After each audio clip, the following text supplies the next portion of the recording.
Hello dear student, आपका स्वागत है हमारे यूट्यूब चैनल में। ठीक है, तो अभी तक जो हमने पढ़ा था वो वर्किंग स्ट्रेस के बारे में हमने पढ़ लिया है, इंट्रोडक्शन लिया है। लिमिट स्टेट के बारे में भी हमने कुछ देखा। ठीक है, उसका स्ट्रेस स्टेट हमने कर्व भी देख लिया। उसके बाद उसके कुछ बेसिक पार्शियल सेफ्टी थे, उनको भी हमने देखा। ठीक है, अब हम स्टार्ट कर रहे हैं यहाँ से। ठीक है, जैसे लिमिट स्टेट में आपने कुछ पॉइंट देखा था। लिमिट स्टेट ऑफ कोलैप्स या limit state of collapse in flexor condition, limit state of collapse in shear condition, limit state of collapse in compression. ठीक है, टॉर्जन भी देखा था। तो ये सब क्या है, अलग अलग टॉपिक। ठीक है, तो हम आज जो स्टार्ट करेंगे limit state method of collapse in flexor condition देखेंगे। फ्लेक्सर कंडीशन में क्या होता है?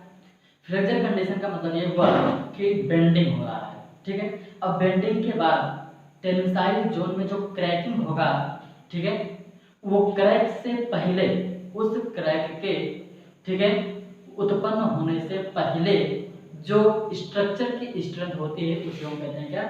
Flexor strength. ठीक है, मतलब हमने कहा कि हमने कुछ एक छड़ उठाया इस प्रकार से और इस छड़ को हमने क्या किया? बेंड किया। ठीक है, हमने बेंड किया, इसमें क्रैक नहीं आया और थोड़ा सा हमने और बल लगाया, तुरंत यहाँ पर क्रैक आ गया। तो हम कहेंगे कि क्रैक होने से पूर्व जो इसकी सामर्थ्य थी वही उसकी फ्लेक्सर स्ट्रेंथ कहलाती है। क्लियर हो? तो फ्लेक्सर कंडीशन क्या है? फ्लेक्सर कंडीशन में सामान्यतः हम बेंडिंग की बात करते हैं। बेंडिंग किस में होगा? वो सभी हॉरिजॉन्टल मेंबर जैसे लिंटल, बीम, स्लैब। ठीक है, उसके बाद और क्या आपका है? तो हमारे पास छज्जा भी सनसेट भी इसमें आ जाता है। तो ये सब आपके क्या है, हम कहेंगे फ्लेक्सर कंडीशन में देखेंगे। फुटिंग की अगर हम बात करते हैं तो फुटिंग भी आपका बेंडिंग होता है यहाँ से।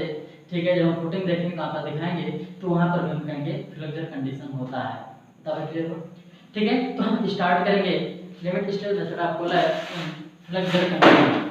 ठीक है, limit state method of collapse, ठीक है, इन फ्लेक्सर कंडीशन।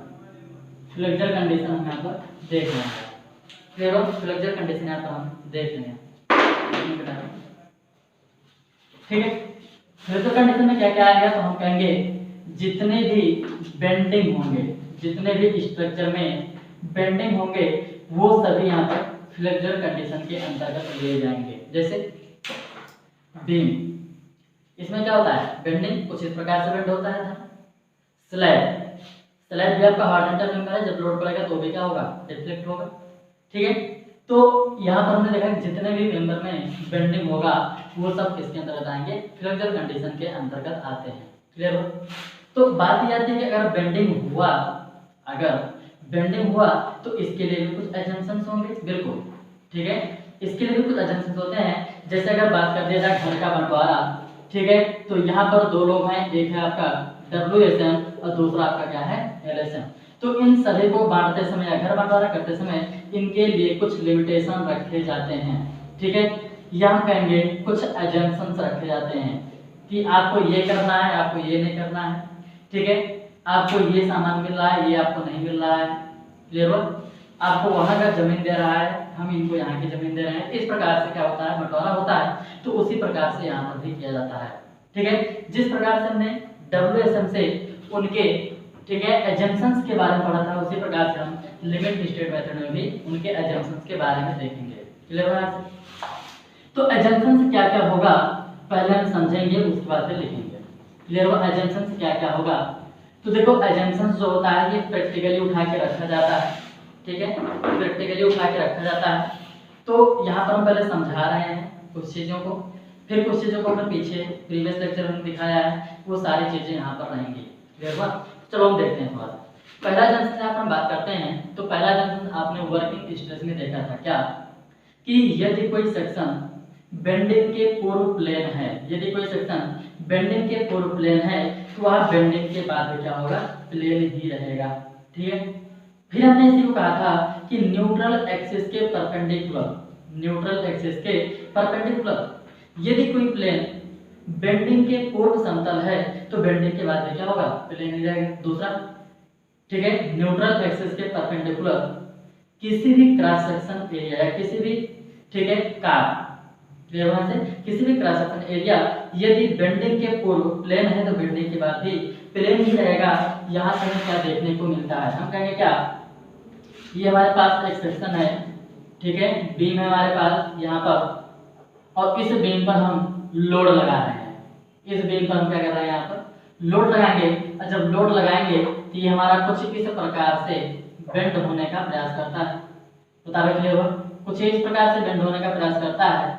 अगर हम बात करेंगे यहाँ पर, ठीक है, इसके सेक्शन की, अगर यहाँ पर हम बात करेंगे इसके सेक्शन की, ठीक है, तो चलिए हम देखते हैं यहाँ पर सपोर्ट लगा था, हमने यहाँ पर एक पॉइंट लिया, यहाँ पर हमने एक पॉइंट लिया और इस पॉइंट को हम एक सीधी लाइन से यहाँ पर मिला देते हैं। कोई भी नाम ले लीजिए, ए बी सी डी, जो भी आपको लेना हो ले लीजिए, कुल मिलाकर समझिए यहाँ पर, ठीक है। जब हमने यहाँ पर देखा तो इसको वर्किंग मीडियम बताए थे, ये लोड लगने के पहले का था, और जब इस पे लोड लगा तो हम कह रहे हैं कि यहाँ पर थोड़ा सा कंप्रेस हुआ और यहाँ पर थोड़ा सा क्या हुआ, ये टेंस हुआ, बता रहे हुआ, आधा खींचा हमने, अच्छा तो ये हमारा किसमें आया, दबाव में आ गया।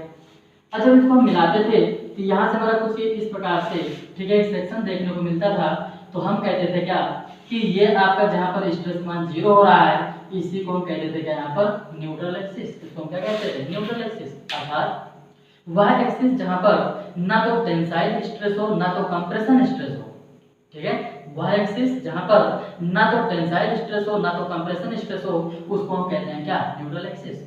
क्लियर हुआ, न्यूट्रल प्लेन क्या है, न्यूट्रल प्लेन क्या है, ठीक है, तो वह प्लेन जहाँ पर ना तो टेंसाइल स्ट्रेस जनरेट होगा ना तो कंप्रेशन स्ट्रेस जनरेट होगा, या वह प्लेन जहाँ पर सभी प्रकार के स्ट्रेस का मान 0 हो, उसे हम न्यूट्रल प्लेन कहते हैं। क्लियर हो यहाँ से, ठीक है। तो यहाँ पर हमें देखने को मिलता है, तो देखो यहाँ पर हम कुछ बात कर रहे हैं, हमने कहा क्या कि इसमें जो डिफॉर्मेशन हो रहा है, इसमें जो डिफॉर्मेशन हो रहा है, ठीक है, वो डिफॉर्मेशन लगभग क्या हो रहा है, बराबर, यदि यह न्यूट्रल एक्सिस इस बीम के बीचों बीच में है, मध्य में सेंटर पॉइंट पर है, तो हम कहेंगे कि इसमें जो डिफॉर्मेशन होगा वही डिफॉर्मेशन नीचे भी होगा, अर्थात ये जो ए से ए डैश में आने में दूरी जितनी चला है, ये जितनी दूरी यहाँ पर चला है उतनी दूरी यहाँ पर भी चलेगा, अर्थात बी से बी डैश आने।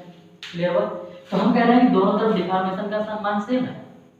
क्लियर हुआ, और डिफॉर्मेशन अर्थात पर यूनिट लेंथ में हुआ डिफॉर्मेशन स्ट्रेन कहलाता है। क्लियर हुआ, तो हम यहाँ पर क्या कह रहे हैं कि यहाँ पर भी डिफॉर्मेशन हुआ, यहाँ पर भी डिफॉर्मेशन हुआ, अतः यह एक स्ट्रेन कर्व मान लिया हमने, इसको हमने क्या मान लिया, यहाँ पर स्ट्रेन कर्व मान लिया था, स्ट्रेन डायग्राम मान लिया, क्योंकि डिफॉर्मेशन के कारण हो रहा है, और डिफॉर्मेशन को क्या कहते हैं, स्ट्रेन कहते हैं। यहाँ पर जो भी स्ट्रेन डायग्राम है वो हमारा कैसा हो रहा है, लीनियरली हो रहा है। कैसे हो रहा है, वो लीनियरली हो रहा है। क्लियर हुआ, अब वर्किंग स्ट्रेस मेथड में आपने क्या देखा था कि जो भी स्ट्रेन डायग्राम हो रहा था लीनियरली, वही हम स्ट्रेस को भी मान के चलते थे, लेकिन यहाँ पर ऐसा नहीं करेंगे। क्यों नहीं करेंगे, क्योंकि अभी हमने कल वाले लेक्चर में देखा था कि कंक्रीट को जब स्ट्रेस वर्सेस स्ट्रेन डायग्राम पे हमने चेक किया था, तो कंक्रीट पहले क्या हुआ था, एक कर्व बनाया था। कंक्रीट पहले क्या कहता है, कर्व बनाया था, उसके बाद क्या हुआ था, ठीक है, स्ट्रेट लाइन में चला गया था। जबकि स्टील क्या हुआ था, ठीक है, एक स्ट्रेट लाइन गया था, फिर धीरे धीरे क्या हुआ था, कर्व बनाया गया था। तो हम यहाँ पर क्या देख रहे हैं कि कंक्रीट और स्टील ये दोनों, ठीक है, ये दोनों एक ही भांति कार्य नहीं कर रहे हैं, अतः हम कहेंगे कि यहाँ पर, ठीक है, जो भी डायग्राम बनेगा वो डायग्राम अलग अलग लिया जाएगा। क्लियर है यहाँ से, तो स्ट्रेन को हमने देख लिया, स्ट्रेन डायग्राम हमारा क्या होगा, लीनियरली होगा। तो पहला जंक्शन हमने क्या देखा था कि यदि बेंडिंग के पूर्व कोई सेक्शन, बेंडिंग के पूर्व यदि कोई सेक्शन प्लेन है तो बेंडिंग के बाद भी क्या होगा, प्लेन रहेगा। वहां से हमें देखने को मिला कि स्ट्रेन यहाँ पर जो होगा वो कैसा होगा, लीनियरली होगा। क्लियर हुआ, स्ट्रेन जो होगा वो कैसा होगा, लीनियरली होगा।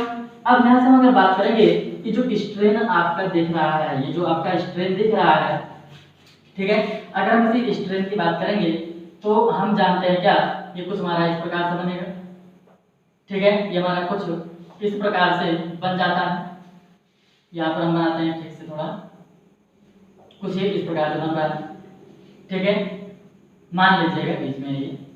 अब देखो यहाँ पर क्या है, यहाँ पर अधिकतम ये आपका है कंप्रेशन जोन और ये आपका है क्या, टेंसाइल जोन।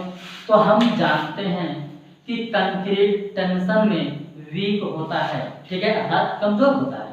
तो जब कंक्रीट कमजोर होगा तो हम कहेंगे कि इसमें केवल और केवल कौन पड़ेगा, स्टील पड़ेगा। इसमें क्या पड़ेगा, केवल स्टील पड़ेगा। और जबकि यहाँ पर कंक्रीट कंप्रेशन में मजबूत होता है, अतः यहाँ पर कंक्रीट रहेगा। तो कंक्रीट हमने क्या देखा था कि कंक्रीट के लिए हमने कुछ कर्व बनाया था इस प्रकार से, ये हमारा ऐसे बना था, ठीक है, अतः कुछ दूर तक तो ये हमारा क्या था, कैसा था, पैराबोलिक। कुछ दूर तक कितना था, पैराबोलिक था। यहाँ पर जो स्ट्रेन हो रहा था 0.002 और यहाँ पर जो स्ट्रेन हो रहा था 0.0035। तो हम कहेंगे क्या कि कंक्रीट में जो मैक्सिमम स्ट्रेन होगा, कंक्रीट में जो मैक्सिमम स्ट्रेन होगा 0.0035 दिया जाएगा। ये कौन कह रहा है, हम नहीं कह रहे हैं, ये कह रहा है IS कोड 456-2000। क्या कह रहा है, IS कोड 456-2000 के अनुसार कंक्रीट में उत्पन्न मैक्सिमम स्ट्रेन, कंक्रीट में उत्पन्न मैक्सिमम स्ट्रेन 0.0035 लिया जाना चाहिए। अर्थात हम कहेंगे कि कंक्रीट में इससे ज्यादा स्ट्रेन नहीं होगा, ठीक है। अब इसका मतलब क्या हुआ कि यहाँ तक पहुँचते पहुँचते कंक्रीट क्या होती है, ब्रेक कर जाता है अथवा फेल कर जाता है।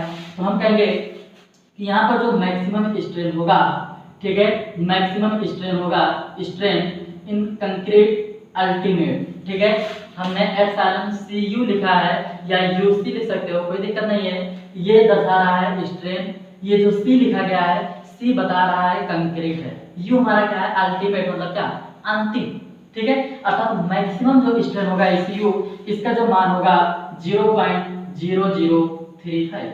बताओ क्लियर हुआ, ये कंप्रेशन जोन है, कंप्रेशन जोन है।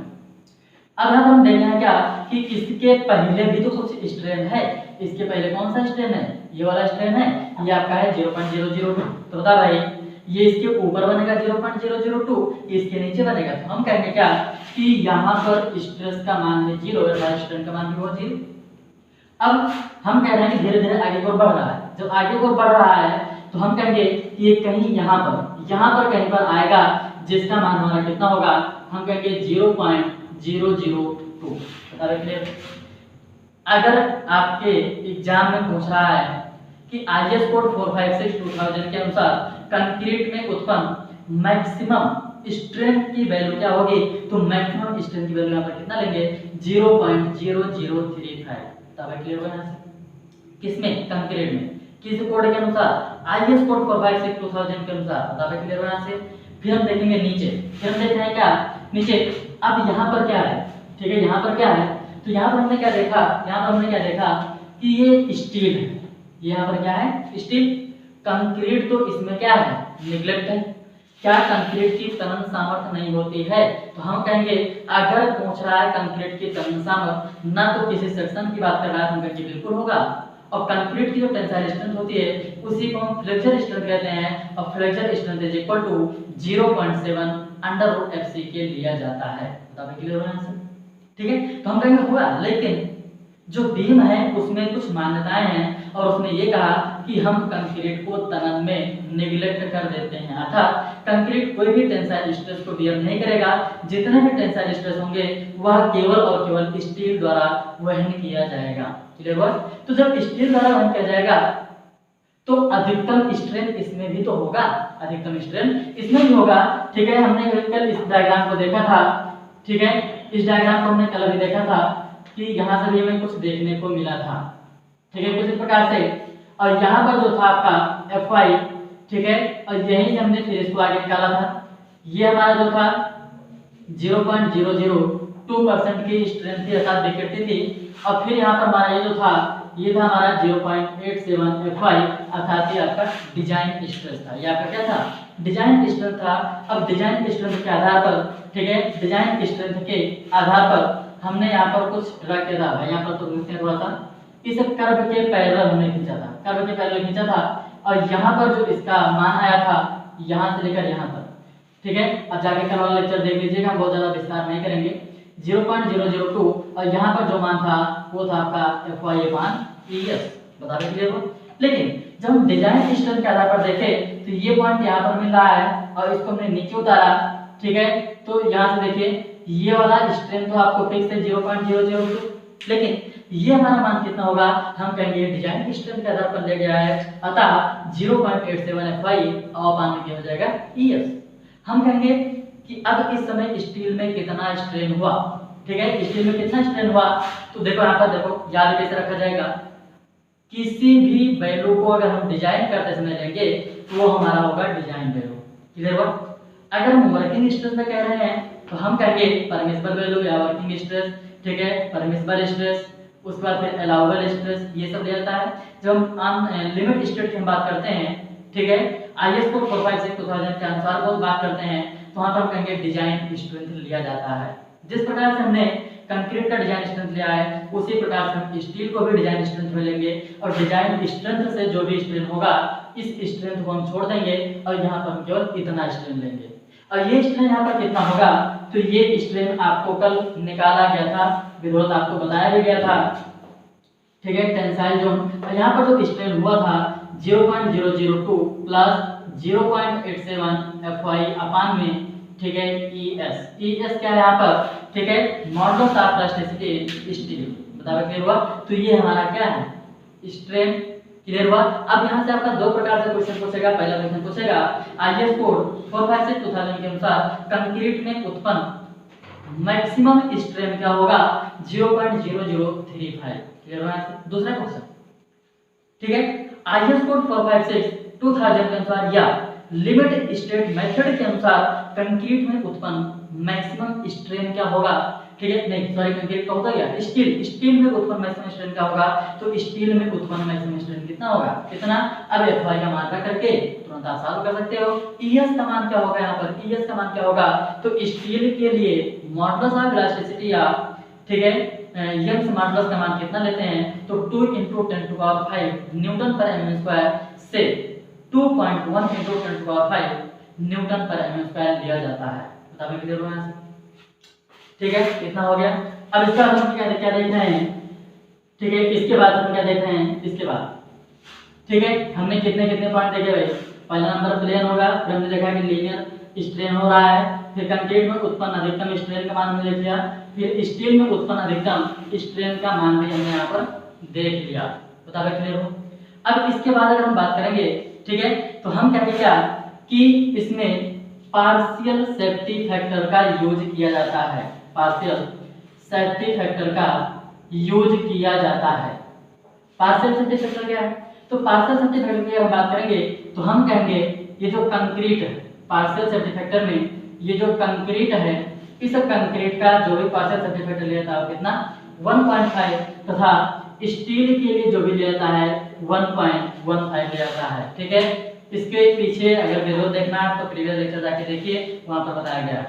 ठीक है, ये हमारा पार्शियल सेफ्टी फैक्टर यूज किया जाएगा। फिर हमने कहा कि लोड को निकालते समय लोड फैक्टर का यूज किया जाएगा, अर्थात उसको भी हमने कल दिखाया था कि वहां पर फैक्टर आपका कितना गुणा होता है, 1.5 से। ठीक है, अर्थात दिए गए लोड में फैक्टर से गुणा करके हम लोड फैक्टर का मान निकाल सकते हैं या फैक्टर लोड का मान भी निकाल सकते हैं। बताओ क्लियर हो यहाँ से? ठीक है, ये इतना है।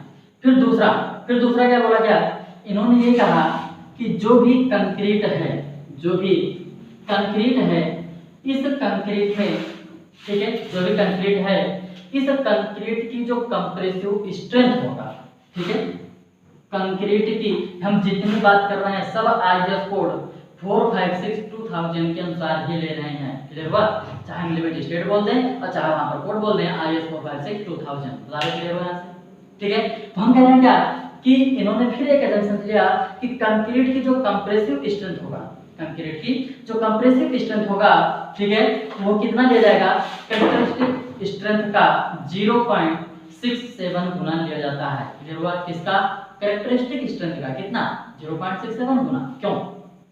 क्यों ऐसा लिया जाता है, तो हम कहेंगे क्यूब की स्ट्रेंथ हमारे कैरेक्टरिस्टिक स्ट्रेंथ कहलाए, लेकिन वो हमारा, ठीक है, लैब में ढाला गया था और वहां पर हम कहेंगे कि किसी भी प्रकार की त्रुटि नहीं होती, लेकिन जब हम साइट पर कंक्रीट को ढालते हैं तो उस क्यूब की अपेक्षा साइट पे ढाली गई कंक्रीट की स्ट्रेंथ कम होती है। तो उस आधार पर हम कहेंगे क्या कि जो भी कंक्रीट की कंप्रेसिव स्ट्रेंथ होगा, कंक्रीट की जो भी कंप्रेसिव स्ट्रेंथ होगा या 0.67 गुना किसका, ठीक है, कैरेक्टरिस्टिक स्ट्रेंथ का लिया जाता है। ये कहां से आता है, ठीक है, यहाँ से आता है कि FCK को हम 1.5 से भाग करते थे, अब जो आता था वो हमारा क्या होता था, 0.67। ठीक है, देखो कुछ नहीं है।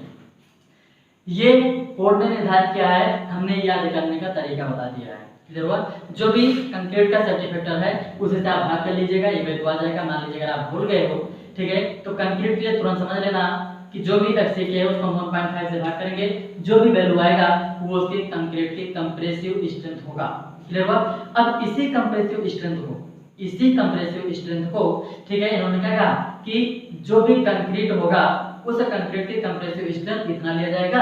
अब इसी के आधार पर हम डिजाइन करेंगे, तो डिजाइन करेंगे, लेकिन उसके पहले वहां पर हमें डिजाइन की स्ट्रेंथ निकालना पड़ेगा। अब वो डिजाइन स्ट्रेंथ कैसे निकलता है, ठीक है, वो डिजाइन स्ट्रेंथ कैसे निकलता है, हम यहाँ पर बात करेंगे कि जो भी डिजाइन स्ट्रेंथ है अर्थात जो भी कंप्रेसिव स्ट्रेंथ है, इसी कंप्रेसिव स्ट्रेंथ को पार्शियल सेफ्टी फैक्टर से भाग कर दिया जाए और वहां पर आपका क्या निकल जाता है, डिजाइन स्ट्रेंथ। क्या निकल जाता है वहां पर, डिजाइन स्ट्रेंथ निकल जाता है, अर्थात 0.67 FCK अपान 1.5 करते हैं 0.446 FCK लिया जाता है। बताइए क्लियर हुआ? ठीक है, तो ये हमारे कुछ क्या है, एजम्पशंस हैं। तो इस एजम्पशन को अब हम लिख दे रहे हैं, ठीक है, इसको आप छाप लीजिएगा, याद रख लीजिएगा, यहाँ से आपके क्वेश्चन भी आते हैं। हमने सारा चीज समझा दिया है, ये वर्किंग स्ट्रेस से कुछ मिलता जुलता रहता है, जो कुछ नया है वो यहाँ पर है। ठीक है, तो हम लिख दे रहे हैं, उसको आप लिख लीजिएगा वीडियो को पॉज करके।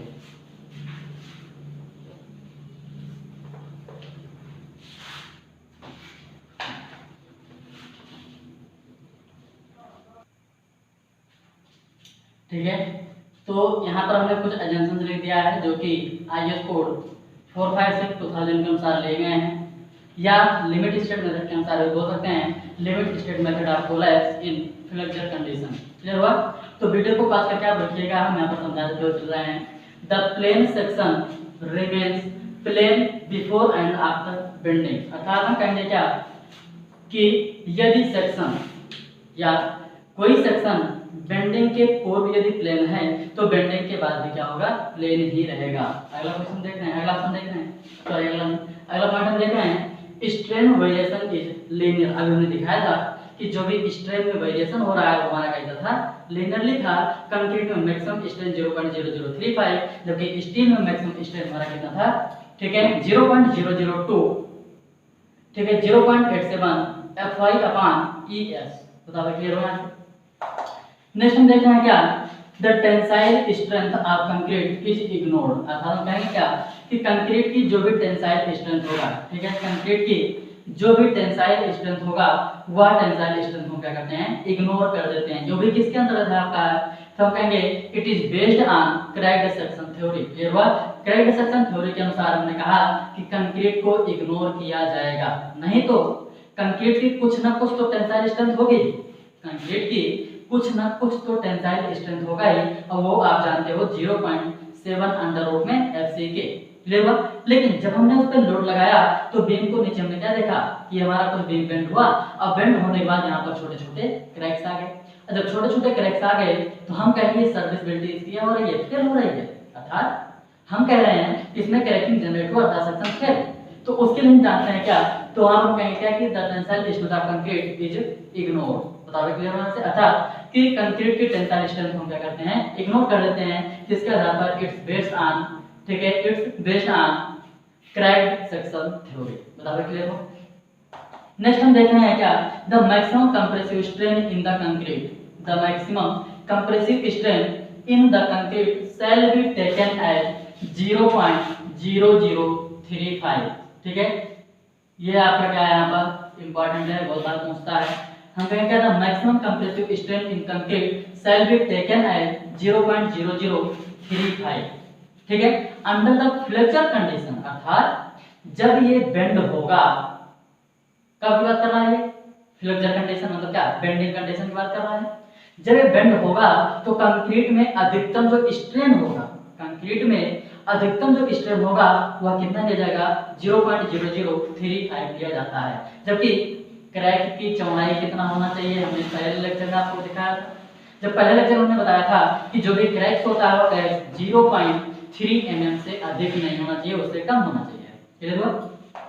नेक्स्ट हम देखते हैं क्या, the maximum strain in tensile steel, the maximum strain in tensile steel shall not be less than 0.002 plus 0.875 upon ES। तो जो भी मैक्सिमम स्ट्रेन टेंसाइल स्टील में होगा वह कितना देता है 0.002 प्लस 0.875 upon ES, या इसी को एक अलग तरीके से लिख सकते हैं 0.002 plus FI upon partial safety factor of steel अर्थात 1.15 और इनटू क्या करेंगे EF। ये दोनों ही ऑप्शन आपको देखने को मिल जाते हैं, ठीक है। दोनों ऑप्शन में से कोई एक ही रहेगा, ठीक है, क्योंकि दोनों की वैल्यू क्या है सेम है। तो दोनों में से आपको जो भी मिल रहा है उसी को आप क्या करेंगे सही कर देंगे। नेक्स्ट क्वेश्चन आपका है नेक्स्ट नंबर आपका यहाँ पर है the shear stress block is parabolic from neutral axis to the strain 002 and rectangular up to 0.0035। ये कह रहे हैं क्या कि जो भी स्ट्रेस ब्लॉक होता है, सॉरी हमने मिटा दिया है, आप वीडियो को थोड़ा सा ठीक है रिवाइंड कर लीजिएगा, आप कह सकते हैं थोड़ा पीछे कर लीजिएगा, देख लीजिएगा। देखो यहाँ पर हम स्ट्रेस डायग्राम दिखा रहे हैं, जो भी कंक्रीट का स्ट्रेस डायग्राम था। तो हमने कल देखा था कि ये हमारा कुछ इस प्रकार से आगे बढ़ा था, फिर हमारा ये आगे हुआ था, यहाँ तक हमारा था पैराबोलिक, यहाँ तक हमारा क्या था पैराबोलिक, अर्थात ये स्ट्रेन कितना था 0.002। तो यहाँ पर कह रहा है क्या कि the shear stress block is parabolic from neutral axis to the strain 0.002, ठीक है। अर्थात हमने यहाँ पर ये हमने ले लिया क्या न्यूट्रल एक्सिस, हमारे पास कोई धरन है मान लेते हैं, अभी इसको फिर से बनाएंगे। हम कह रहे हैं क्या कि जब हम इसका स्ट्रेस और स्ट्रेन डायग्राम देखा तो स्ट्रेन आपका बन गया लिनियरली, जबकि स्ट्रेस हम देखेंगे तो हम कह रहे हैं कि जहां पर स्ट्रेस का मान 0 अर्थात जहां से हमने स्टार्ट किया ये हमारा स्ट्रेस है और यहाँ पर इसका मान क्या है 0 से लेकर 0.002 तक ये हमारा क्या है पैराबोलिक है। हम कहेंगे 0 यहाँ पर है और ये हमारा कुछ पैराबोलिक इस प्रकार से बना। अब पैराबोलिक बनने के बाद यहाँ पर जो स्ट्रेन आ रहा है, यहाँ पर जो स्ट्रेन आ रहा है वो स्ट्रेन हमारा 0.002 लिया जाएगा, 0.002 लिया जाएगा। अब इसके बाद फिर क्या कह रहा है कि 0.0035 तक जो भी स्ट्रेस ब्लॉक बनेगा वह रेक्टेंगुलर बनेगा। 0.0035 तक जो भी ब्लॉक बनेगा हमारा कैसे बनेगा रेक्टेंगुलर बनेगा। तो हम यहाँ पर कुछ देख रहे हैं, मिला कि नहीं बना आयताकार, अब वही उठा के हम ऊपर कर देंगे और इसको हम क्या करेंगे यहाँ से मिला देते हैं। बता क्लियर हो। तो यहाँ पर जो मैक्सिमम स्ट्रेन होता है 0.0035 होता है और वहां पर जो भी आपका शेप बनता है स्ट्रेस ब्लॉक का वो हमारा कैसा होता है रेक्टेंगुलर होता है। बता क्लियर हो, ठीक है। तो इसके बाद हम जो है अब अगला स्टार्ट कर रहे हैं।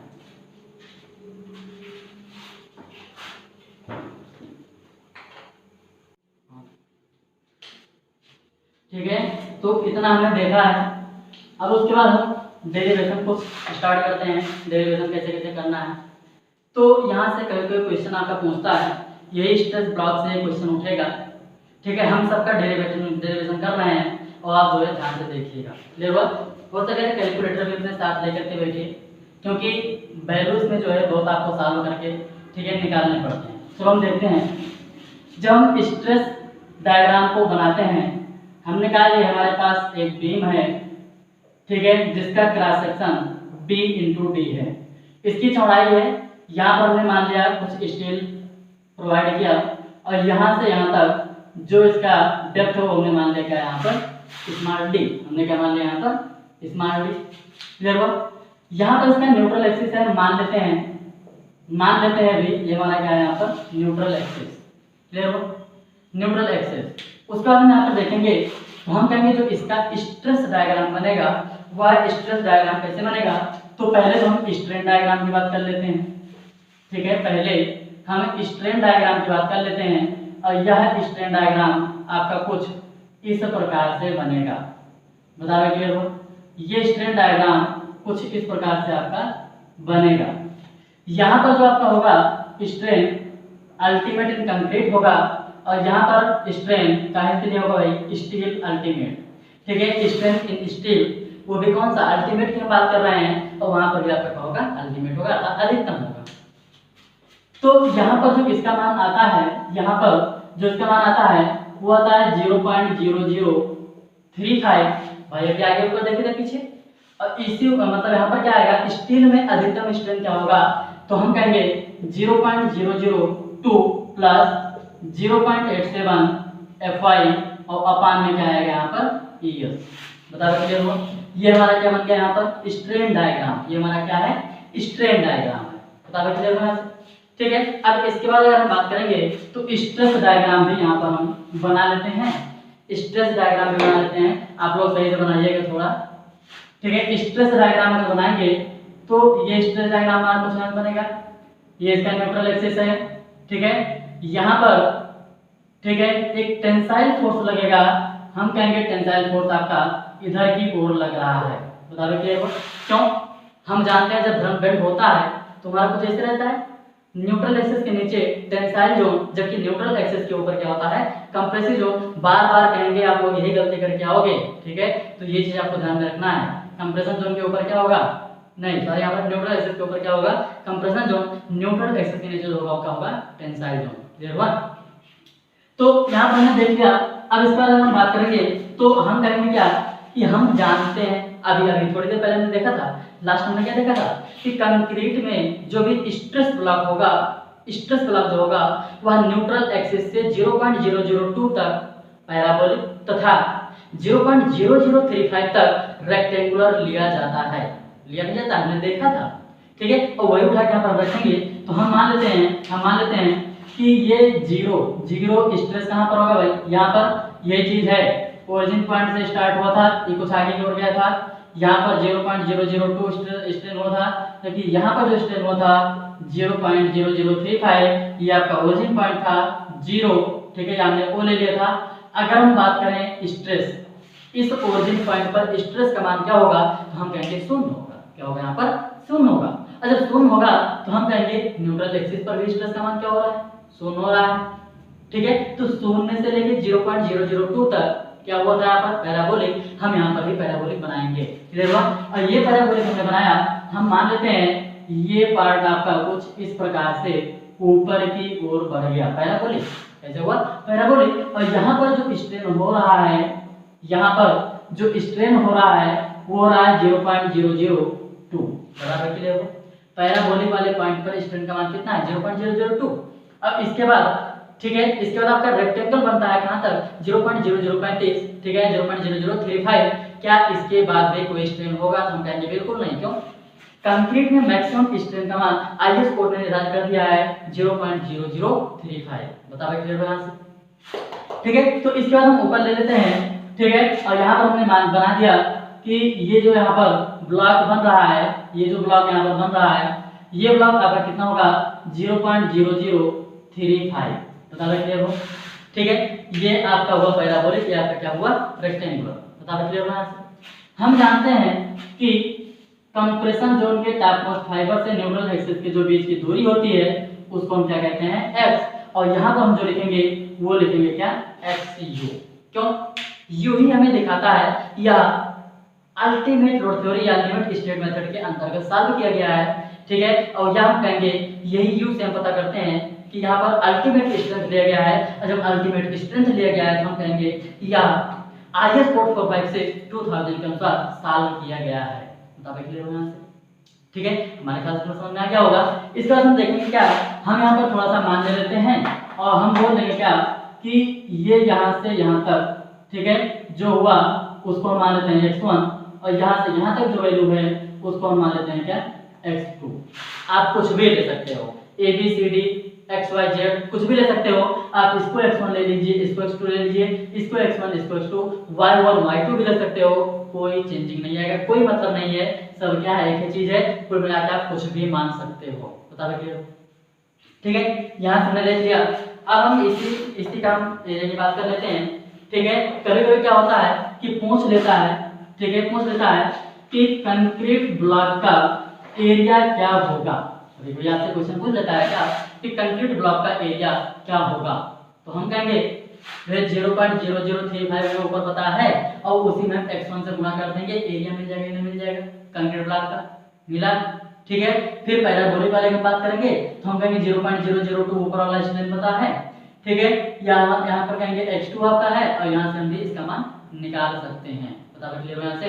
ठीक है, तो ये जो स्ट्रेन है हम यहाँ पर स्ट्रेस की बात किए हैं और ये स्ट्रेन आपका यहाँ पर आ जाएगा, ये आपका आ जाएगा कितना 0.002 टू, ये आपका है स्ट्रेन डायग्राम, और जबकि ये आपका क्या है स्ट्रेस डायग्राम। क्लियर हुआ? तो जब स्ट्रेस डायग्राम है तो यहाँ पर कंक्रीट का स्ट्रेस लेते हैं, और ये जो कंक्रीट का स्ट्रेस होगा वो हमारा कितना रहेगा 0.45 FCK। क्लियर हुआ? ये कहाँ के बराबर है? इसके बराबर है, और ये 0.002 कहाँ पर है? ये इसके बराबर है। बता क्लियर हुआ? ठीक है, हमारे साथ आपको समझ में आ गया है। स्ट्रेन में हम स्ट्रेन की बात किए थे, जबकि स्ट्रेस में हम स्ट्रेस की बात किए हैं। क्लियर हुआ? वो जो पहले लिखा गया था वो आपके डिस्टेंस दिखा रहा था कि ये इसके बराबर आएगा। बता क्लियर हुआ? ठीक है, तो अब हम इसको सॉल्व कर लेते हैं। हम इसको थोड़ा सा हटा रहे हैं, आप लोग ध्यान रखिएगा। ठीक है, थोड़ा सा हम इसको हटा रहे हैं, आप लोग इसको ध्यान में रखिएगा।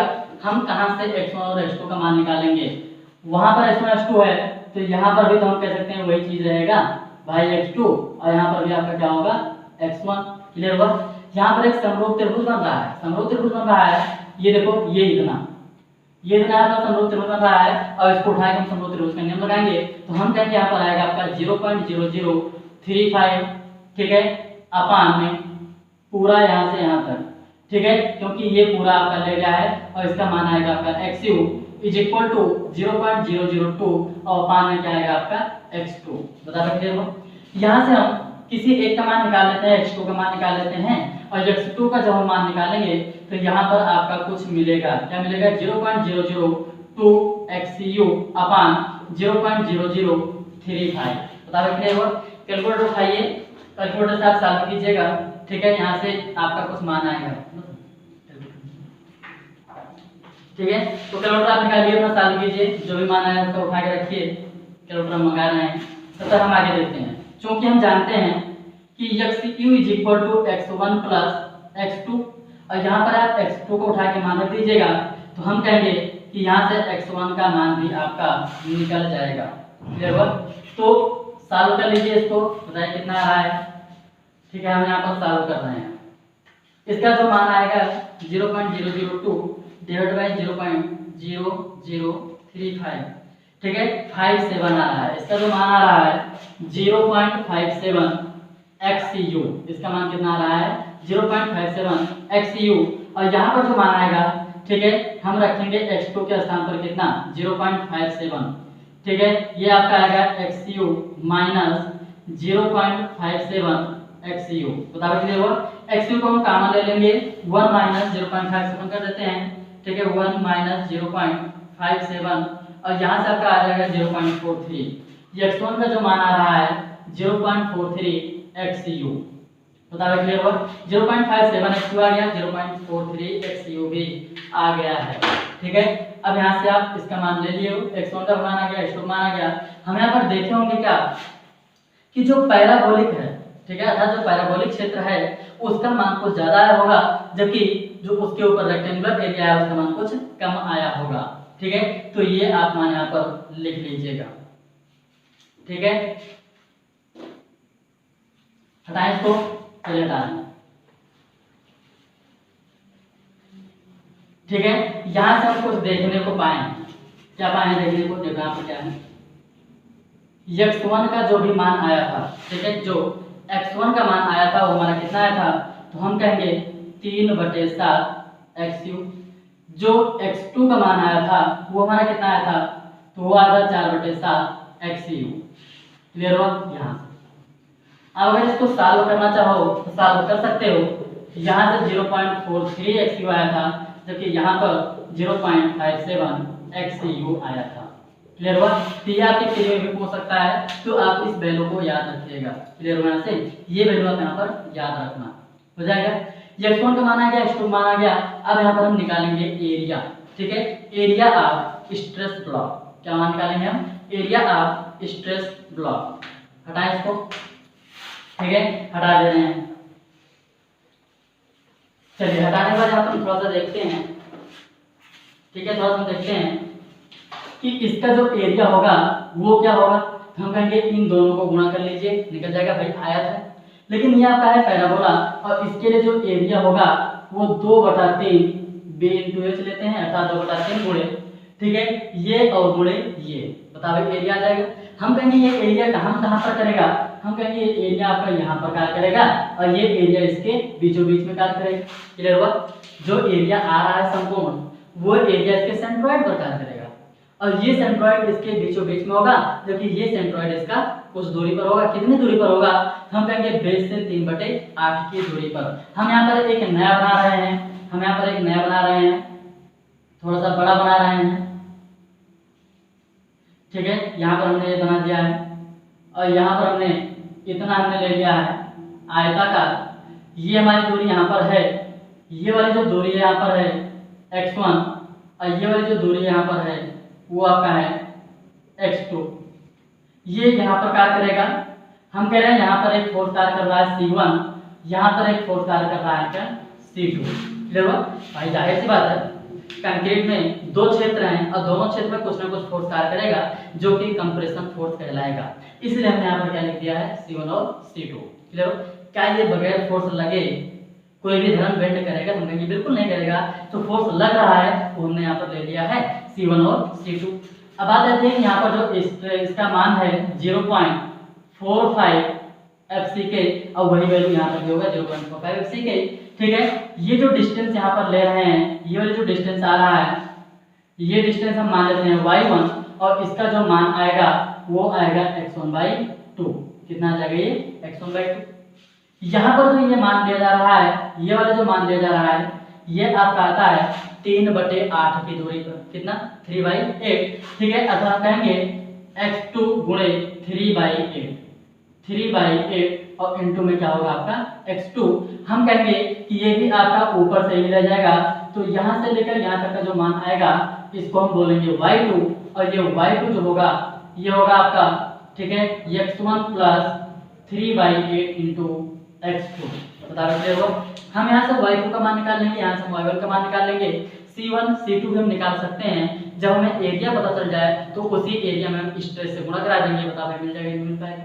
ठीक है, बिल्कुल मिल सकता है। तो सबसे पहले हम बात करेंगे कि इस स्ट्रेस ब्लॉक का एरिया क्या होगा। क्लियर हुआ?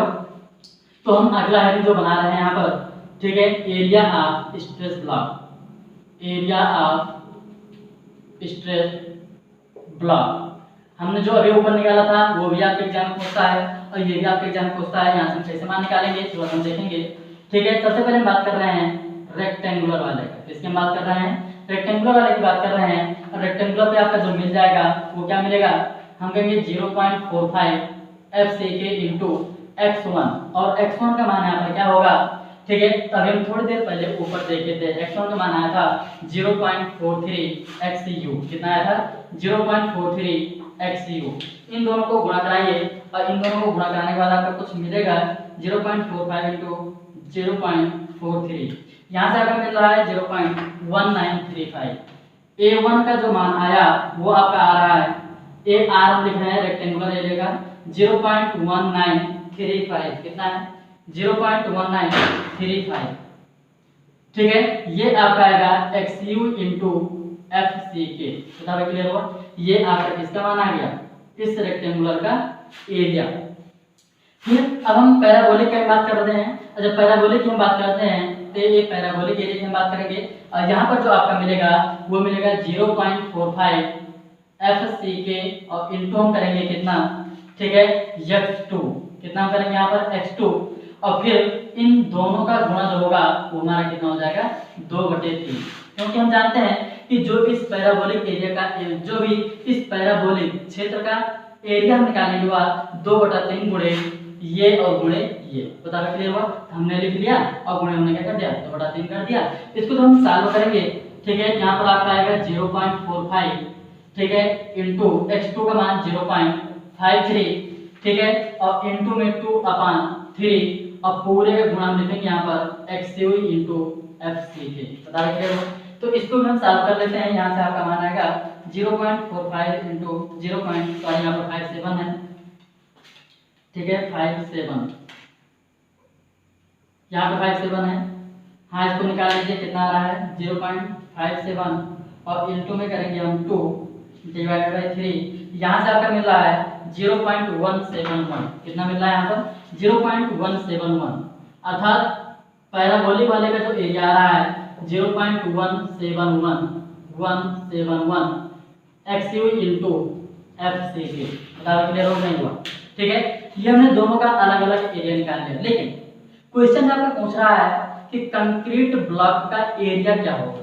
कंक्रीट ब्लॉक का एरिया क्या होगा, या हम कहेंगे क्या कि area of stress block in concrete, अर्थात जब हम स्ट्रेस ब्लॉक कंक्रीट की बात कर रहे हैं तो उसका एरिया क्या होगा, तो इन दोनों को उठा करके जोड़ दीजिए, इनको और इनको, अर्थात जो यहाँ पर एरिया आएगा वह एरिया क्या हो जाएगा, वह एरिया क्या हो जाएगा।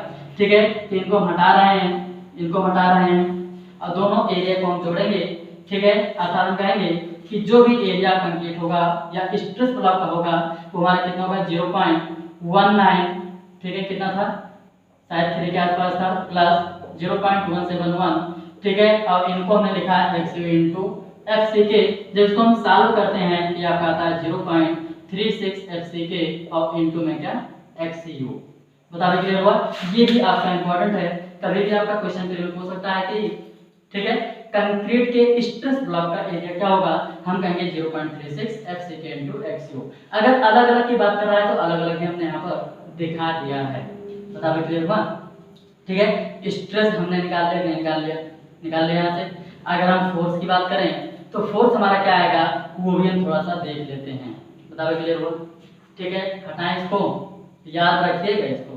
ठीक है, याद रखिएगा ये आपका इस पूरे कंक्रीट का एरिया है और जो कि काम करेगा कहाँ पर, हम कहेंगे ये इन दोनों के रिजल्टेंट पर कार्य करेगा, इन दोनों के रिजल्टेंट पर कार्य करेगा और जिसका मान हम क्या मानेंगे यहाँ पर C। और यहाँ से यहाँ तक का जो दूरी होगा वो दूरी हम लेंगे यहाँ पर y बार, क्योंकि y1 और y2 हमें पता है, इसके आधार पर हम y बार का मान निकाल सकते हैं। क्यों क्लियर हुआ इतना? हटाएं इसको हम। ठीक है, अब इसको हम हटा रहे हैं।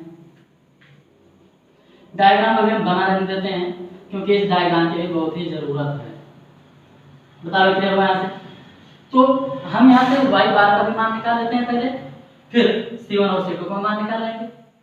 ठीक है, y1 y2 भी निकाल सकते हो और C1 और C2 भी निकाल सकते हो। तो C1 और C2 कैसे निकलेगा, C1 और C2 कैसे निकलेगा? C है क्या, कंप्रेशन फोर्स। C आपका क्या है, कंप्रेशन फोर्स। ये फोर्स आपका कहां से निकलेगा, हम कहेंगे भैया stress into area, stress into area. ये तो हम कह देते आपका क्या बनता था, हम कहेंगे वहां पर फोर्स बनता था। तो वही चीज हम यहाँ पर भी करेंगे और यहाँ से हम निकालेंगे। ठीक है, कंप्रेसिव फोर्स। ठीक है, इन कंक्रीट लिखने की जरूरत नहीं है क्योंकि हम जानते हैं कि कंप्रेशन फोर्स सामान्यतः किसमें होगा, कंक्रीट में ही होगा। और उसके लिए हम कहेंगे C equal to C1 plus C2। तो अगर हमें C1 और C2 का मान पता चल जाए तो हम कहेंगे कि यहाँ से हमें C का मान भी पता चल जाएगा। ये C का मान कैसे पता चलेगा, तो इसी रेक्टेंगुलर की हम बात करेंगे पहले। C1 आपका कहाँ पर कार्य कर रहा है, यहाँ पर। C2 कहाँ पर कार्य कर रहा है, यहाँ पर कार्य कर रहा है। क्लियर हुआ? तो हम इसके आधार पर निकाल सकते हैं इसका मान। जब हम C1 की बात करेंगे, जब हम C1 की यहाँ पर बात करेंगे, ठीक है, तो ये C1 का मान यहाँ पर क्या आएगा आपका, ठीक है, क्या आएगा यहाँ पर, हम कहेंगे कि जो इसका एरिया था, जो इसका एरिया था वो एरिया यहाँ पर कितना था, तो आपने शायद निकाला था 0.193 के आसपास। ठीक है, एक बार निकाल लेते हैं भाई। C1 का मान आपका कितना था 0.45 इंटू, ठीक है, 0.43, हाँ ठीक है 0.193, हाई भी था, कोई दिक्कत नहीं है।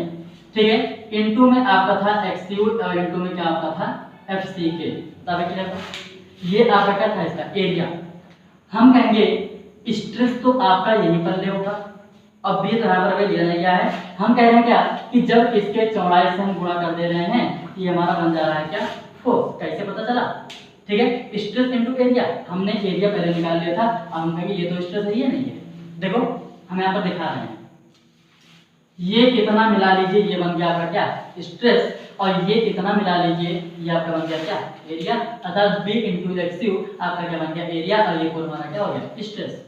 तो जो भी एरिया आया था उसी एरिया में हमने उसकी चौड़ाई से क्या किया, गुणा कर दिया, और यहाँ से इसका मान निकल गया किसका C1 का, इसका मान निकल गया यहाँ पर C1 का। बता क्लियर है? अब इसी प्रकार से हम C2 की बात कर सकते हैं, और C2 का जब हम मान निकालेंगे, C2 का जब हम मान निकालेंगे, ये C2 का मान यहाँ पर कितना आएगा, तो C2 की जब हम बात करेंगे हम कहेंगे इस पूरे का एरिया ले लीजिए, बता भाई होगा कि नहीं होगा, और फिर हम कहेंगे क्या उसको भी हम B से गुणा करा सकते हैं। यहाँ पर निकालेंगे तो इसका जो एरिया होगा 2/3 गुणे 0.45 FCK। बता भाई हुआ। और इनटू हम करेंगे क्या, हम कहेंगे कि यहाँ से क्या भाई, हाँ x2 का मान हम क्या करेंगे यहाँ पर x2 का मान, x2 का जो मान आया था 0. कितना आया था 57 XCU, 0.57 XCU। बताओ क्लियर हुआ। ठीक है, अब इसका हम बात करेंगे क्या, ये तो हमारा हुआ टोटल एरिया। अब इसी को हम क्या कर रहे हैं, बी से गुणा करा दे रहे हैं। बताओ क्लियर हुआ। मान लीजिए अगर आप पहले जो निकाले थे वो आपको याद है तो उठा के रख दीजिएगा। जब इसको हम निकालेंगे तो आपका 1.77 के आसपास आया था। ठीक है, इसको हम C2 का मान निकाल रहे हैं 0.17 के आसपास आया था। उसके बाद हमने कहा XU इंटू FCK और इंटू में क्या आया था आपका B। बताओ क्लियर हुआ। यहाँ से आपका C2 का मान भी मिल गया है। ठीक है, 174 के आसपास था शायद, वो लिख लीजिए यहाँ पर 0.174। बताओ क्लियर हुआ। यहाँ पर हम कह सकते हैं कि ये आपका C2 का मान यहाँ से मिल गया।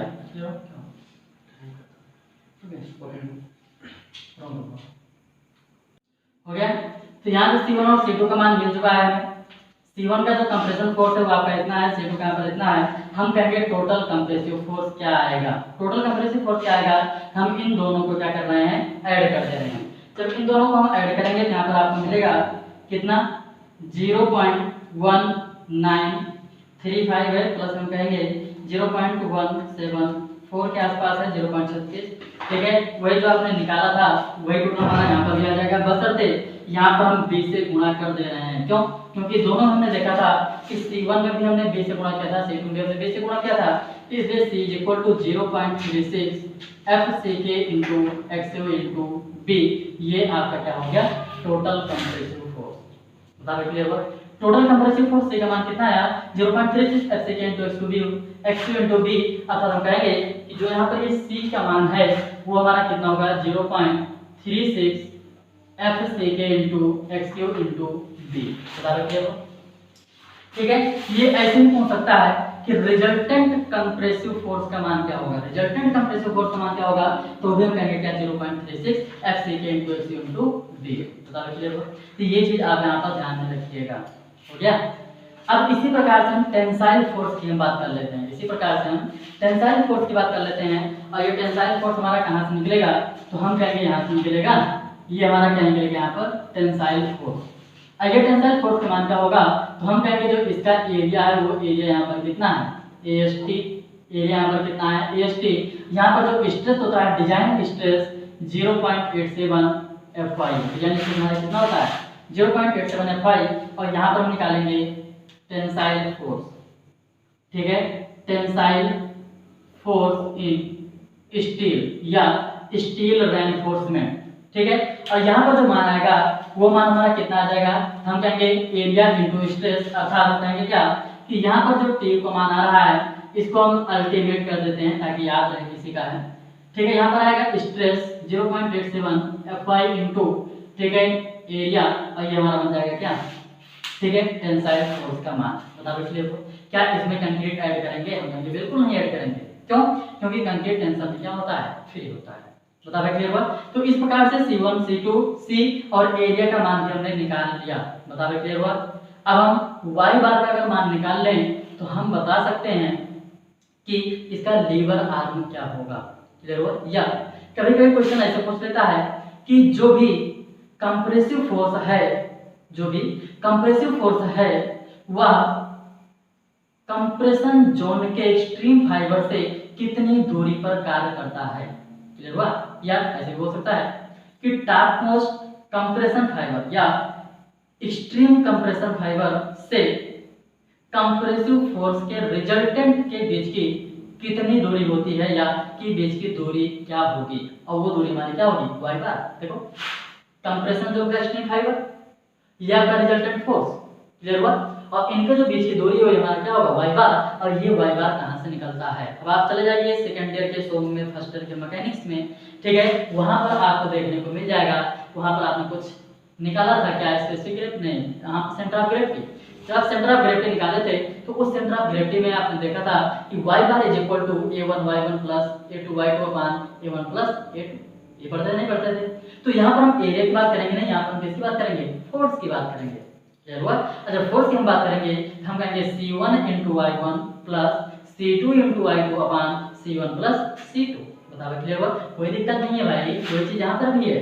ठीक है, हमने कहा ये फोर्स और यहाँ से ये वाली दूरी और ये फोर्स यहाँ से वाली दूरी और बटे में c1 प्लस c2। हम जब करेंगे तो हमारा किसका मान आएगा? y का मान आ जाएगा, y बार का मान आ जाएगा।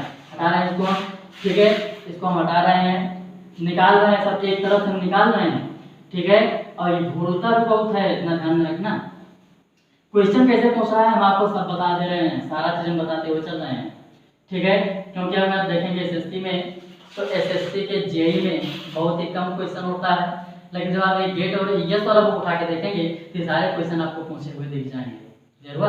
अब ये मत सोचना कि हम तो एसएससी की तैयारी कर रहे हैं, काहे लिए इसको पढ़ें, हमारे यहाँ तो सोचता नहीं। मेंस में अगर क्वेश्चन सॉल्व करोगे तो ऐसे ही क्वेश्चन मिलेंगे, और अभी से अगर प्रैक्टिस नहीं रहेगी तो आगे क्या करोगे? ठीक है, तो ये चीज ध्यान में रखना। ठीक है, कि अभी आपके पास टाइम है, अभी आप देख लीजिए, तब आपके पास टाइम नहीं रहेगा। 3 महीने में आपको सारे सब्जेक्ट कवर करने रहेंगे। जब 1 साल में सारे सब्जेक्ट नहीं कवर कर पाओगे, 3 महीने में कहाँ से कर पाओगे? ठीक है, तो इसलिए हम कह रहे हैं कि आप इन सभी चीजों को या सभी पॉइंट्स को ध्यान में रखते हुए चलिएगा। ठीक है, हम एक बार फिर से इसके बारे में बता देंगे, लेकिन हम इसे जल्दी से चलेंगे क्योंकि हमने सब यहाँ पर दोहरा दिया है। चलिए, y बार का मान निकाल रहे हैं। ये y बार है क्या? देखो, हम बार बार आपको कह रहे हैं y बार है क्या? हम कह रहे हैं क्या, टॉपमोस्ट फाइबर या कंप्रेशन एक्सट्रीम फाइबर से, ठीक है, रिजल्टेंट कंप्रेसिव फोर्स के बीच की डिस्टेंस, रिजल्टेंट कंप्रेसिव फोर्स के बीच की डिस्टेंस हमारा क्या है? y बार। और ये y बार आपका आएगा c1 y1 plus c2 y2 अपान में c1 प्लस c2। जब इसको हम सॉल्व करेंगे तो यहाँ से आपका c1 का मान आएगा 0.19, ठीक है, xu into fck into xu into b। अच्छा, आप सोच रहे होंगे इसके आगे क्यों नहीं बढ़ाएं भाई, दशमलव के 2 अंक ले लीजिए बस। ठीक है, दशमलव का 2 अंक तक लेके आप सॉल्व कर सकते हैं। 0.19 fck into x into b plus, नहीं सॉरी, यहाँ पर अभी तो हमने c1 का मान लिखा है, y1 का मान लिखेंगे और y1 का मान कहाँ से आएगा? इसका आधा। और x1 का मान कितना था? 0.43 xu, हम यहाँ पर लिखेंगे 0.43 xu और बटे में कितना? 2। बता दो। ठीक है, फिर हम प्लस का मान लगाएंगे, प्लस का निशान लगाएंगे। ठीक है, हम थोड़ा सा इसको हटा रहे हैं भाई, इसको हम हटा रहे हैं थोड़ा सा, अभी जरूरत पड़ेगा हम फिर बना देंगे। ठीक है, इतना। अब C2 का हम बात करेंगे, C2 का मान कितना आया था? तो C2 का जो मान आया था वो हमारा कितना था? ठीक है, तो C2 में आया था 0.17 fck into xu into b, और फिर इंटू में हमने बनाया, ये तो हमारा क्या हुआ? C1 का C2 मान हो गया, और इंटू में, ठीक है, इसका मान हम बात करेंगे y2 की। y2 का मान क्या आएगा? y2 का मान क्या आएगा? हम यहाँ पर y2 का मान निकाल रहे हैं, ध्यान दीजिए, y2 का मान यहाँ पर निकाल रहे हैं। ये y2 का मान क्या होगा? तो हम कहेंगे यहाँ से लेकर यहाँ तक की दूरी, अर्थात x1 प्लस 3/8 इंटू x2। बताओ क्लियर हो? तो y1 का मान, x1 का मान यहाँ पर कितना है? हम डायरेक्ट यहाँ से सॉल्व कर ले रहे हैं। x1 का मान आपका था 0.43, ठीक है, 0.43, अब प्लस हम कहेंगे इनका जो मान आएगा, हम कहेंगे 3/8, 3/8, ठीक है, और फिर गुणे में आपका मिल रहा है, क्या मिल रहा है यहाँ पर? x2, और x2 आपका था 0.57। बता क्लियर हुआ? यहाँ से आपका मिल रहा है 0.64375, 0.64375, कहाँ गया भाई? 0.643, ठीक है, इतना हम रख रहे हैं, और यहाँ पर हम xu करते रहे हैं। बता क्लियर हुआ? ठीक है, हमने पूरा सॉल्व कर लिया है, 3/8, और हमने x1 को भी जोड़ दिया है। ठीक है, यहाँ से हमें मिल गया है कुछ इतना, और पूरे का बटा करेंगे। जब पूरे का बटा करेंगे, ठीक है, जब पूरे का बटा करेंगे तो यहाँ पर हमारा c1 प्लस c2 होगा, और ये 0.19 fck into xu into b, ठीक है, प्लस करेंगे, इसको भी जोड़ दीजिए 0.17 fck और इंटू में xu इंटू b। अब देखो, अब इस पूरे को अगर जोड़े थे तो वहां पर आपका कुछ मान मिला था क्या, 0.36 FCK इंटू XU इंटू बी। बता भाई, C1 प्लस C2 मान मिला था नहीं मिला था? ठीक है, जब आप इसको पूरे को सॉल्व कर लेंगे, जब आप इसको पूरे को सॉल्व कर लेंगे तो यहाँ पर जो मान मिलेगा y बार का, ठीक है, वो आपका क्या मिलेगा, 0.42 XU। क्या मिलेगा वो, 0.42 XU, क्योंकि x स्क्वायर x स्क्वायर यहाँ पर, x स्क्वायर यहाँ पर मिल जाएगा, XU स्क्वायर को बाहर कर लेंगे, एक FCK, ठीक है, b सब कुछ मिला के कट पिट जाएगा और इसका मान हमारा कितना आएगा, 0.42 XU आ जाएगा। बताओ क्लियर हो? ठीक है, XU बार का मान यहाँ से आ गया, हम कहेंगे y बार का मान आ गया। ठीक है, अब इसके बाद हमें z का मान निकालना है। बताओ भाई, हटाएं इसको। ठीक है, इसको आप सॉल्व कर लीजिएगा या आप इतना याद कर लीजिए, बस आपका ये मतलब है बस हमें। ठीक है, 0.42 XU या फिर किसका मान है, y बार का मान आ गया। क्लियर है? अब हम बात करते हैं थोड़ा सा z का मान। तो z का मान कहाँ से मिलेगा, हम कह रहे हैं इसका रिजल्टेंट यहाँ पर कार्य कर रहा है और कंप्रेसिव फोर्स से टेंसाइल फोर्स के जो बीच की दूरी होती है, इसी को हम क्या कहते हैं, लीवर आर्म। इसी को हम क्या कहते हैं, लीवर आर्म। बता भाई, अब लीवर आर्म हमें नहीं कर पाएगा क्या, निकल जाएगा। कहाँ से निकलेगा, तो हम कहेंगे क्या कि हमें y बार का मान पता है ऊपर, ठीक है, और पूरा हमें d भी तो पता है भाई, यहाँ से लेकर यहाँ तक कितना है इसका मान, d स्मॉल डी है। तो हम कहेंगे जो भी आपका लीवर आर्म होगा, लीवर आर्म जो भी होगा, ठीक है, वो आपका क्या होगा, हम कहेंगे ZU is equal to D minus, ठीक है, 0.42 XU। अब आप यहाँ पर कह रहे हो कि इधर उधर निकाल रहे हो, क्यों, मन में आता होगा भाई, पहले लिमिट न्यूट्रल एक्सिस का डेप्थ निकालते थे, लीवर आर्म निकालते थे, उसके बाद मोमेंट ऑफ रेजिस्टेंस, लेकिन यहाँ पर क्या, सब तो इधर उधर हो रहा है। तो यहाँ ऐसा कोई सीक्वेंस नहीं है। ठीक है, हम ये कह रहे हैं कि बार बार आपको डायग्राम ना बनाना पड़े, जितना यहाँ से हम कर पाएंगे उतना हम एक साथ यहाँ पर कर ले रहे हैं। देखो, तो कोई मतलब नहीं है कि एक सीक्वेंस तो हम आगे बना ही देंगे, लेकिन ये आपका क्या फार्मूला हम डेरिवेट कर रहे हैं। तो जो जहाँ से मिल रहा है, कुल मिला के हमें डायग्राम बार बार बनाना ना पड़े, नहीं अभी मिटाएंगे फिर बनाएंगे फिर मिटाएंगे फिर बनाएंगे, तो इससे अच्छा क्या, एक बार बना है, अब वहाँ से हम जितने भी फार्मूला डेरिवेट करना चाहें कर सकते हैं। क्लियर हुआ? तो compressive force extreme compression fibre से कितनी दूरी पर कार्य करेगा, हम कहेंगे 0.42 XU की दूरी पर कार्य करेगा। लीवर आर्म का मान क्या होगा, लीवर आर्म का मान क्या होगा, तो Z is equal to small d minus 0.42 XU। बता होगा कि नहीं होगा? यहाँ से क्या, हम कहेंगे Z का मान हम एक तरीके से और निकाल सकते हैं, लेकिन वो अभी आप नहीं निकाल पाएंगे। क्यों? क्योंकि अभी आपको XU निकालना नहीं बताया गया है। तो ये आप ध्यान में रखिएगा, ठीक है, कि XU जहाँ पर हम निकाल देंगे, हम वहाँ पर एक बार Z का मान फिर से निकाल के आपको दिखाएंगे। बता क्लियर हो? ठीक है, तो इतना हमारे ख्याल से निकाल लिए हो। ठीक है, अब देखो यहीं पर हम मोमेंट का भी मान निकाल सकते हैं। कैसे निकाल सकते हैं, हम जानते हैं मोमेंट इज इक्वल टू क्या होगा। ठीक है भाई, कंप्रेशन है तो फेल करेगा, तो टेंशन फेल करेगा, ठीक है, ये तो होगा। तो अगर जब कंप्रेशन फेल करेगा, हम कहेंगे compressive force into lever arm, अर्थात C इनटू Z। और C का मान यहाँ पर कितना है, हम कहेंगे 0.36 FCK into XU into B, और गुणे हम करेंगे D माइनस 0.42 XU। वहीं से हम जब टेंसाइल को फेल कराएंगे, तब वहां पर हम देखेंगे इसका मान क्या आएगा, हम कहेंगे 0.87 FY इंटू, ठीक है, EST, और इंटू हम लिखेंगे D माइनस 0.42 XU। क्लियर हुआ? तो वो कंडीशन हम देखेंगे अब अगले वीडियो में, क्योंकि वीडियो आपका बहुत बड़ा हो जा रहा है। तो हम यहाँ पर कह रहे हैं क्या, वो हम देखेंगे अगले में। ठीक है, अगले लेक्चर में देखेंगे, और फिर वहां पर आपको दिखाएंगे कि लिमिट स्टेट में किस प्रकार का सेक्शन यूज किया जाता है और कौन से सेक्शन को यहाँ पर मान्यता नहीं दिया गया है, क्यों नहीं दिया गया है, ये भी आप वहीं पर देखेंगे। क्लियर हुआ? हमने कहा कि किस प्रकार का सेक्शन लिमिट स्टेट में आपका लिया जाएगा, और फिर क्यों लिया जाएगा, हम दूसरे वाले को क्यों नहीं ले रहे हैं, ये भी आप देखेंगे कहाँ पर, कल। बता दो। क्लियर हुआ? तो हम अपने, ठीक है, इस लेक्चर को यहीं पर रोक रहे हैं। इसके बाद हम कल जो है XU का मान निकालेंगे, MU का मान निकालेंगे, इन दोनों में रिलेशन देखेंगे, फिर टाइप्स ऑफ सेक्शन के बारे में देखेंगे, फिर हम कहीं चल के न्यूमेरिकल के पास पहुंचेंगे। क्लियर है? Thank you.